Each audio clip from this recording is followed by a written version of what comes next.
Point Made, the Centrepoint podcast by young people for all people. Welcome to Point Made, the Centrepoint podcast by young people for all people. We're here today at the Cooperative Bank headquarters in Manchester, hosted by yours truly, Josh, a past resident and now a Centrepoint fundraiser. We are going to be looking at a few different points today around rough sleeping, focused around how this situation can come around, who's ended up in this situation, what's helped people to get out of this situation, and other areas around that. Today we have a few people on the panel and I'll allow them to introduce themselves. Hi, I'm ex-rough sleeper. My name's Joseph Wilson and I'm here today to take part in the Point Made podcast and tell you what rough sleeping is truly like. Hello, I'm Daniel. I'm an ex-rough sleeper. I'm also a trustee for Sleep, which is a homeless charity for 16 to 25-year-olds. Hi, I'm Taylor. I'm a member of the Rough Sleepers team at Centrepoint in Manchester. So, as you may know, as a past resident, I used to rough sleep myself. My experience was that I ended up in hospital due to illness and due to a breakdown in the family. Whilst in hospital, I was told not to return. At which point, I ended up making my own way to Centrepoint. I was helped by quite a few people within Centrepoint. I was helped to get back into a good standing in society. I was trained up through different courses. I found my confidence again. I originally was studying aerospace engineering, and I have now switched that trade into being more into a professional fundraiser and getting more steadfast within my duties in Centrepoint. So I look forward to being able to support and giving the help that I was given back to others through my position and through my duties. I would like to pass it on to see about your stories and if you're comfortable telling me about your experiences as well. So I became street homeless at the age of 14. I had an abusive parent. I then went on to live in the woods for 2 years because I was scared of social services and other people that support young people because of the abuse I received. I would go to my grandma's for meals throughout the weeks, and I believe I said it, but I was street homeless for 2 years over winter, and then went on to the charity I mentioned, Sleep, and they supported me to get into the person who I am today. Thank you for sharing your story. And Joe, would you like to share yours as well? So I went through a very traumatic childhood, lost people at a young age, started offending quite early to fund drug habit, which led to me falling into a situation where I couldn't return home due to my drug use, etc. So I ended up turning to the streets and I ended up discovering Centrepoint around the age of 17. So, Danny, you mentioned living in the woods at the age of 14. Could you describe the feelings that you experienced during that time? It goes back to the day I actually decided that I was going to leave. It wasn't up to me, I don't believe. I give it to a being of sorts, and with my faith, I believe it's the person, like, for me, it's God who gave me that decision. I gave him two choices. I was either going to end my life that day, that's how I felt, or I was going to leave. And the urge, like the most strongest urge over me, like power came over me to pack my bag and leave. And my emotions didn't change until I got about halfway to my grandma's. And then I just felt tired and weak and scared because it just gone dark. Being at 14, I didn't know where to go. I didn't really know the way to my grandma's. So I decided to go up in a bus stop that night. It was one of the most scariest experiences of my whole life. Not knowing who would come and approach me when I was tucked into a corner of a bus stop. And all the cars going past, not knowing who would be in the cars, especially when you're hearing all these stories like growing up that you get kidnapped and all that and all these things. So it was one of the most terrifying, the initial night. And then I kind of grew accustomed to it, but there was always that fear if I got caught, what would they do to me? Would they take me home, or like would I go to prison for being in somebody's land? So I was constantly scared, and I think I was very angry at the time. Can I just ask? It's interesting for me to hear you say that, but what led you to sort of staying in the woods and choosing that as somewhere to bed down? My abuser would use like social services as a fear tactic, and then going into foster care as a fear tactic. It's like, if you go to these places, you're going to have no one. Nobody's going to believe you and all that. So it was a fear of if I went to like any of my sisters or my brothers or any family or even like anyone for help, I had this bad image of like people that are supposed to care and support everybody. And then I was scared that my grandma wouldn't believe me and then send me back. So I stayed there not realising how kind and how caring my grandma actually was. And then the day she found out, she was angry at me. Like, she nearly like clouted me. She was that angry. But she just got out of the Z bed and it was one of the most comfiest beds. Even today, like I have like memory foam mattress and that Z bed is still imprinted on me on how comfy they are. And I've been on one since and they're the most horrible beds in the whole wide world. Like nobody wants to sleep on one of them. Yeah. During the time you were sleeping in the woods as well, did you have any belongings with you, or was it just literally what you had on your back is what you had to carry? And even then, did you have certain locations you felt safer sleeping in, or was it just wherever you felt best at the time? I had a general space. There's a place called Croston, and there's quite a bit of farmland there with quite a bit of woods. And there's especially like there's one pocket where it's in the middle of like fields, so nobody would go there. And so I never had any fires or anything like that because I didn't want any houses or people to know I was there. But I built a lean-to. So I used to watch Bear Grylls when I lived at home, and I learnt from him. I can tell you now it's a lot easier on TV than it is in person. It was freezing. I used to walk around in circles to the point where the bottom of my feet was just pure white and dead. And when I used to go to my grandma's, I used to put my feet up and stuff like that and have a shower. And every now and again, I would borrow her camping stuff and said, I'm going to go camping. And I used to like borrow tins and such. Went, oh, do you want stuff? And I had a blanket that I still have today. I've kept it with me since that point. I used to like borrow the blanket and say I'm going to go camping, especially when it started to get colder. But the lean-to was my main thing. So I don't, for the people that are listening, if you never know what a lean-to is, it's a big stick that goes across between two trees and two wire sticks and then loads of different ones in between to build a shelter to stop the rain going on you and stay as warm as you can, really.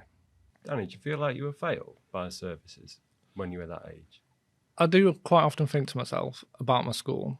Why did I not pick up with it? Because I didn't go to school. I had an attendance less than 43% by the end of school. I literally went for my exams.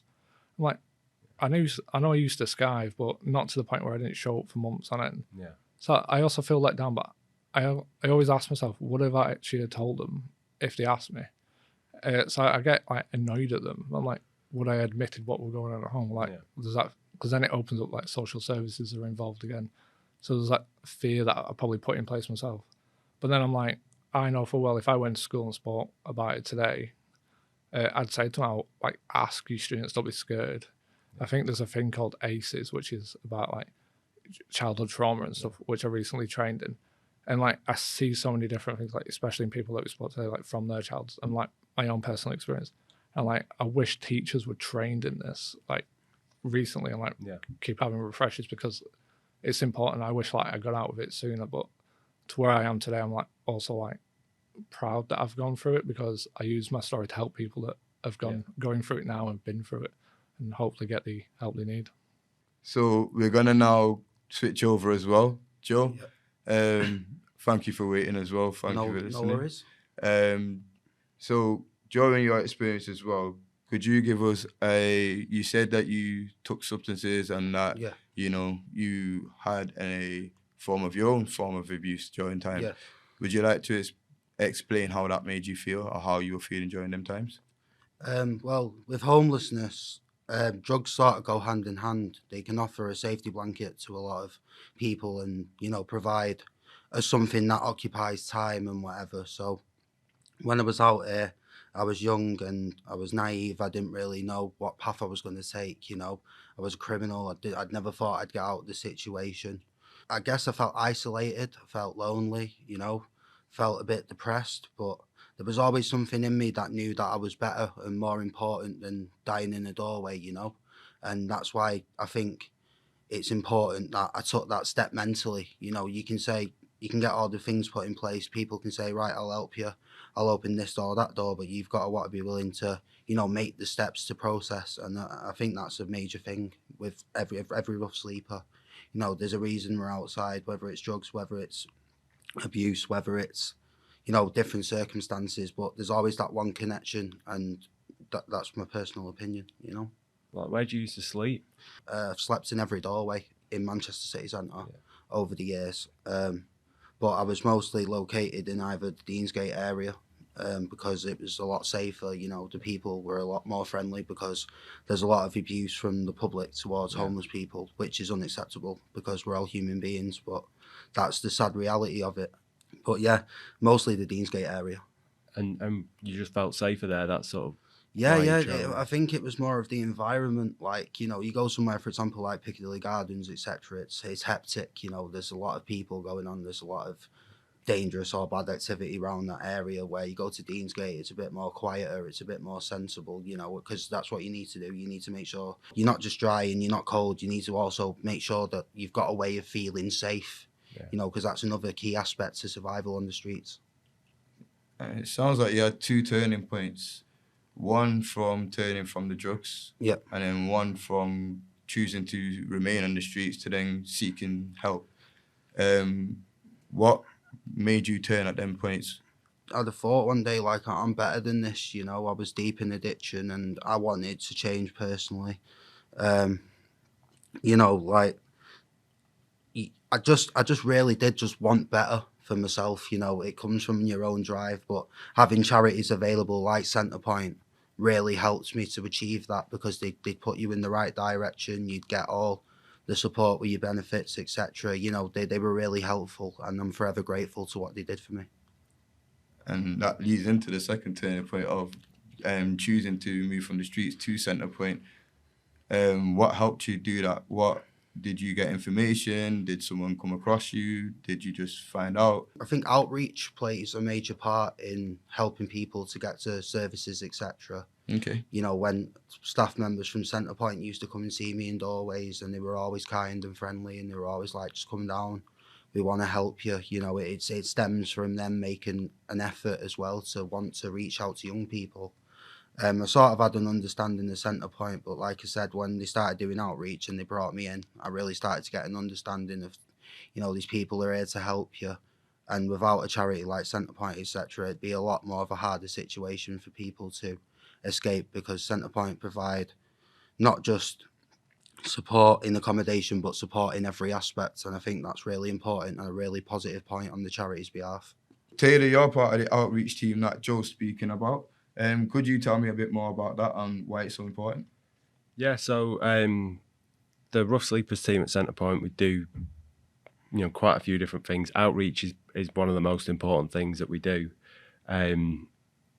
It is much like Joe said, it's literally out walking the streets, looking for people that are rough sleeping, and it's almost, we call it pre-engagement work.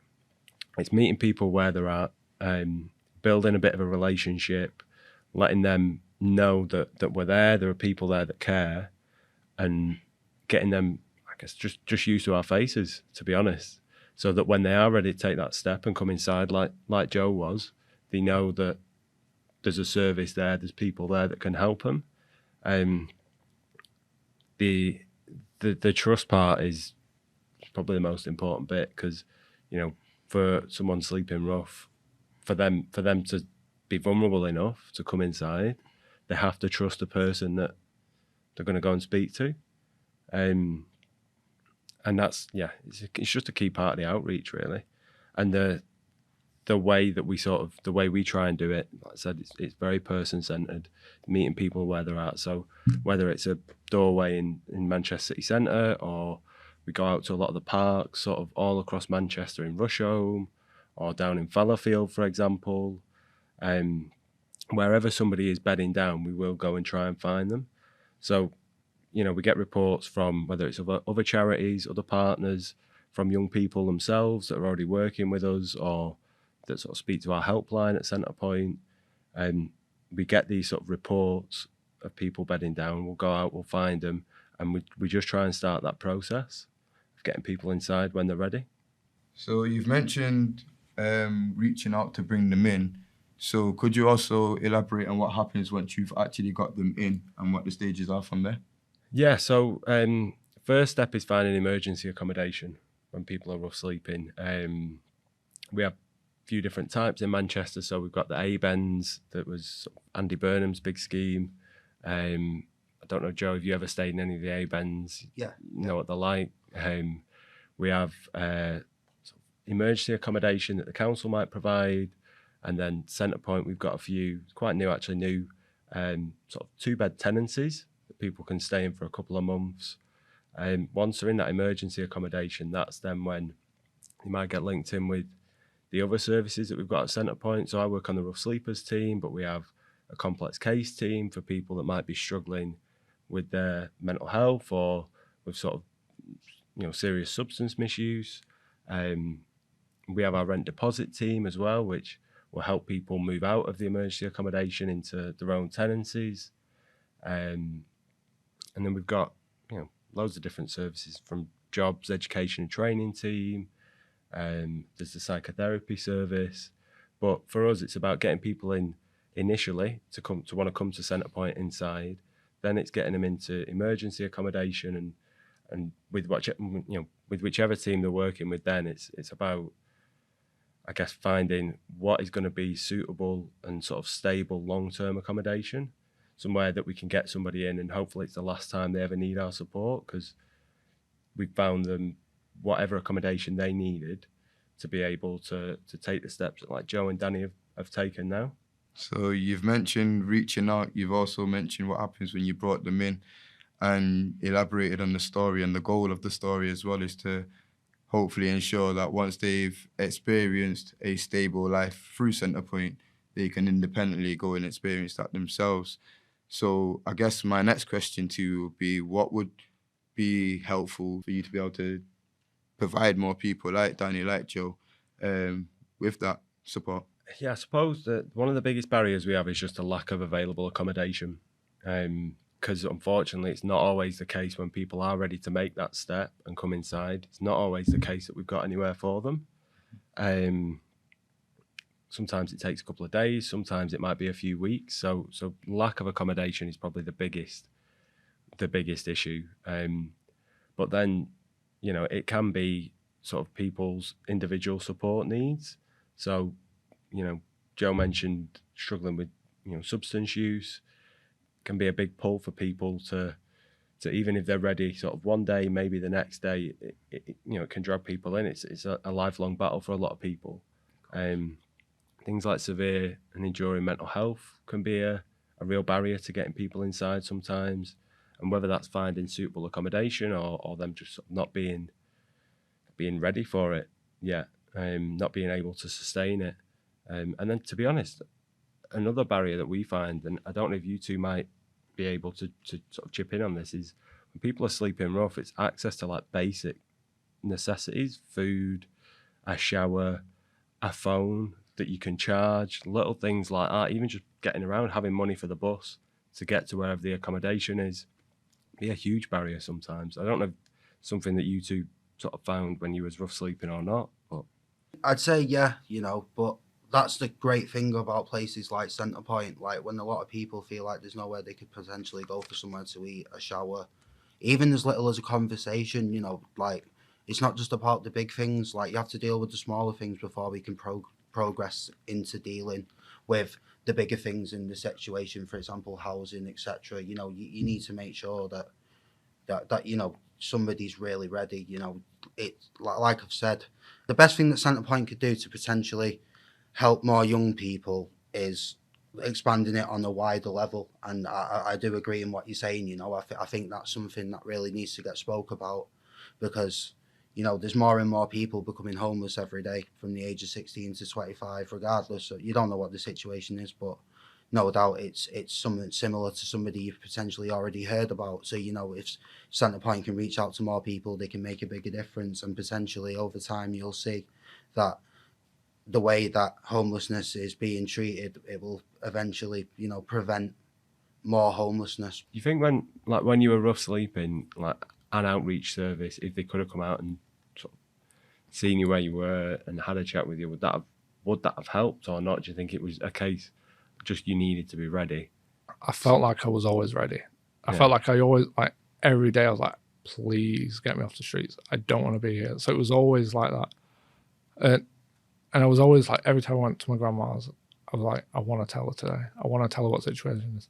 But it was might get emotional now, but it was the day I was going to tell my grandma that it was going to be my final goodbye. I wasn't going to tell her I was going to kill myself or anything. I was going to say goodbye. And that was it. That was the day I was like, that's it. I've had enough. It is getting cold again. That's it. And I don't know what came over. Grandmas are grandmas. They know everything, don't they? Especially when they can see there's work going on. She went, you better tell me what's going on now, because I'm not letting you leave this house until you do. So I was like, I told her what was going on, and like I said before, she got angry. Why are you not telling me sooner? Like, I do, looking back, wish that somebody found me, but I was also like scared of who would find me. Yeah. So like going back, it was like being scared of being sent home, because I find that a lot of young people now that present themselves to the council have been told to go back home, and that's the younger ones that are usually under the duty of care.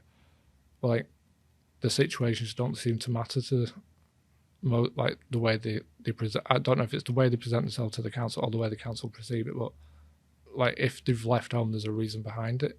The way they word intentionally homeless as well should be thought about, because what is intentionally homeless? Like, is it a question that we can like argue for the rest of the day? So stuff like that, like, they didn't intentionally grow up in that family. They didn't intentionally grow up in that situation. Even people that end up unable to pay rent, like, whatever reason they've ended up in that situation, like, it's more important than anything to understand these young people, not even just young people, but people in general that are on the streets, because whatever decisions get made on young people now will impact the generations that are still asleep. Because was it 2 or 3 years ago, statistics just for young people was like 120,000 young people on the streets. I think that was 2 years ago or 3 years ago, and it's only going up. Was it 74% of this first quarter? It's ridiculous. It's something that we're finding quite a lot recently now is a lot of like economic homelessness as well. So people who've been through, you know, difficult times like yourselves, but finding more and more it's those people who maybe they can't afford to pay rent for a couple of months, and then the landlord kicks them out, or I don't know, we get people who've like claimed asylum over here and have had to leave the Home Office accommodation sort of in 28 days, and they don't have anybody else to stay with, and it's just brutal. It's really brutal.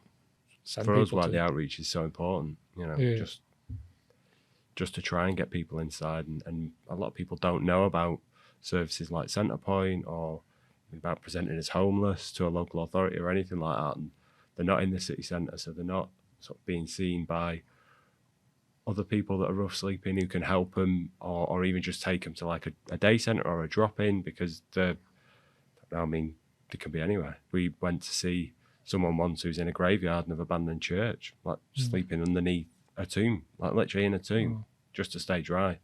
Places like that, it's, you know, you're never going to be, no one's going to know you're there, you know. And for us, that's why we find it so important. So, Joe, what were the important parts of a charity that you found useful in helping you throughout your journey?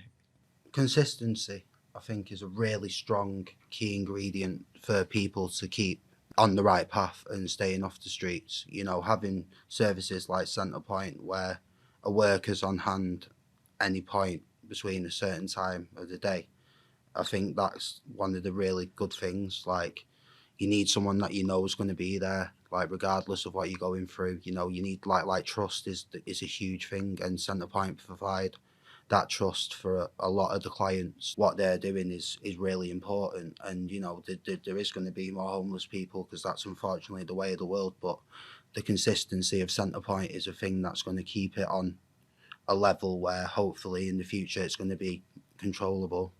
And the second thing is, you know, it goes hand in hand, the availability, you know, being able to just go Monday to Friday, present yourself, say hello, you know, have a conversation. You know, I think that's really important, because homelessness, like, for example, if you are scared of presenting yourself, or you are scared of interacting with the service, you know, it's good that, for example, somebody like me or Danny could potentially go to the next homeless person and give them that information, which could potentially help them and benefit their lives. And I think they're my two really key important access, is the availability and obviously the consistency of the work that they do to keep people off the streets. I think it's brilliant. I agree it is consistency, being listened to as well and believed. I think they're the most important things, like having somebody sat there and like, understanding where you're coming from, even though they haven't been through it themselves, and then believing that you've been through the situation. When I tried like presenting myself to the councils, like a lot of people that didn't believe that I went through it. So I feel that is two of the things, of believing in and listening. So Taylor, getting into it, what do you believe the government could do more to support charities like Centrepoint? I know what they shouldn't do. Definitely making tents illegal and fining charities for giving them out. That's not a good idea. But I know I mentioned it earlier, just more accommodation, whether that's emergency accommodation, whether it's supported accommodation like the hostels, or even going further like social housing, helping people get out of private rented accommodation that can be so unstable and into something a bit more sort of stable like social housing. That would be the big thing. And to be honest, I think just treating people sleeping rough like humans, rather than like treating them as a problem, something that needs to be solved. Just a bit of compassion, really. And would anyone else like to answer that question? I think one of the main things the government could do is they should stop criminalising people for rough sleeping around the city centre. For example, they'll arrest people for rough sleeping or begging or etc. But if there's nothing in place for these people, they're going to go back to the same places. They're going to go back to the same ways of getting by, because that's what they were doing before the police intervened. So I think prosecuting people for rough sleeping is a completely unacceptable idea. And I think it's potentially just going to make people go back to the streets, because in the long run, they're just going to think, well, they're not helping me. I'm going to go to jail, at least I'm warm, fed, etc. So I think they should focus on that aspect. If you ban someone from sleeping in the city centre, they're only going to have to sleep somewhere else, aren't they? Exactly, and then because they're not allowed to be in the city centre, they may longer now think that the help's not available to them because they can't access it, etc. So that's the point I'm getting at, exactly what you're saying, Taylor. They're not making a solution, they're just moving the problem somewhere else, basically. Yeah. Any suggestions, Danny? I've got to agree with all of them. And I think defining some of the stuff I said earlier, like intentionally homeless, like what does that mean? Because it feels like an excuse at the minute when people are trying to find support. You're intentionally homeless. Like they need to define the reasonings, what makes that. Like if somebody's earning like $2,000 a month and not paying the rent and they're well off, that's someone that, in my opinion, is intentionally homeless. Like you have the means to pay it. But for the people that don't have the means or come from like a challenging background, whatever the reasons behind that, like they're not intentionally homeless. Just because you've left the situation doesn't mean you've made yourself intentionally homeless. So it feels like, in a roundabout way of summarising everything, a lot of the laws and the penalisations that are getting put into place are, rather than being prevention acts, they are actually acts to just justify not doing a better job, not providing the actual support the government should provide, and actually caring for the citizens that they are governing over. And that is the frustration in a roundabout way that I think we're all feeling on this table. I guess after sharing all the stories and all the experiences, and also hearing about what Centrepoint does as well and how the outreach work, I guess one of the final questions would be to ask, if you had a message or a statement to share with another young person or someone that could potentially become homeless, what would that message be? Joe? Don't give up. Yeah, stay strong. You will have to go through the storm, but it's about learning to dance in the rain. Yeah, try and find comfort in charities like Centrepoint. Just because you're homeless now, you might not be homeless tomorrow. Keep faith, keep it moving, keep it 100. Don't let your situation destroy the person you are, turn you into somebody that you're not. Stay positive and believe in yourself that you're better than where you are now. And, through the darkest of night, there's always a brighter day ahead. So that's my advice to a young person, is to, keep your head high, keep it moving and not give up. Have inner strength and keep on trying your best to find your way out of this situation, because I promise you now, to any young person that's currently rough sleeping, when you get out of it, I promise you it gets better. I'm talking from experience. Don't think that just because you're in this position now, you're always going to be in this position. There is people that are willing to help you, and you also have to remain strong until that time comes. But believe me, everybody has that day where, you know, you could potentially, your whole life could change. So keep faith, keep strong, and keep moving. And I think that message is even more powerful because of the fact that you have experienced it, and it's not just coming from somebody that's had a silver spoon life, so to speak, but you've actually had to go through it. You've had to dance in the rain. You've had to keep it moving. You've had to keep pushing forward. And that's 100%. what's allowed you to become the stable man that you are now, and the reformed person that you've become now as well. Of course. And if anyone should be proud of yourself, definitely. You Thank should you. be proud of yourself. Thank you. 100%. And I'm grateful for having experienced that as well with you. Respect, Margie. Thank you. Danny, asking you the same question. What would your message be? First, I've got to say, your words can't be more true, Joe. Like, it is so true. You got to keep going. But I'm going to speak from, like, go ask for help. It is scary. Same experience. Like, why do you want to turn to them like you've been scared of? But people care. Like, I have found that even like being on the other side of it and going, like, because I've gone to consult for charities and like seeing like the people want to help. They're just like waiting for you to come in, and they understand you're scared too. Like when you've got people coming in, Tyler, like you understand the scared, and you know it's a big step, and don't be scared for asking for help. And that is one of the main things that people don't always realize or really accept, that sometimes asking for help is probably the most important thing or the biggest step you could take. And it's not just about what you want at that point, it's actually what you need. And being able to actually get from one space or place in life to a better one in itself is better when you got people to support you than when you're on that journey on your own. For anybody that feels that they are potentially in danger of being homeless or anything like that, or you're nervous about who to speak to, just go online and figure out the best people to speak to based on your age and just ask. There's no harm in asking a question. Taylor, what would your advice be to another young person that you were reaching out to? Yeah, I mean, I don't think I can put it better than Joe and Danny, to be honest. Just ask for help. You know, it's our responsibility to be consistent and to be there for the young people that need support and make sure that we can get them inside when they need it and when they're in a crisis. So yeah, to be honest, I don't think I can add anything on what Joe and Danny have said. I've not put it better. In all honesty, I do agree. I think they've kind of summarised everything in whatever message could be passed on. I think you have gave that message as powerful as it could be. And I'd really like to say thank you for your time. Thank you for sharing your stories. Yeah. And thank you for still caring about other people. Thank you not for just having me. yourself. So just as a final piece of advice, I would just like to pass over to Taylor, who's just going to have a few words to share with everyone. If you're a young person who's rough sleeping, you're at risk of rough sleeping, maybe things are not great at home, best piece of advice I think I could give is to call the Centrepoint helpline on 0808 800 0661. They're going to be the best people to advise you. It doesn't matter where you are in the country. They can signpost you to services that can help. If you're a member of the public, you see someone rough sleeping, especially with the weather getting colder now, there's a website called Street Link, so you can report people that you've seen that are sleeping rough.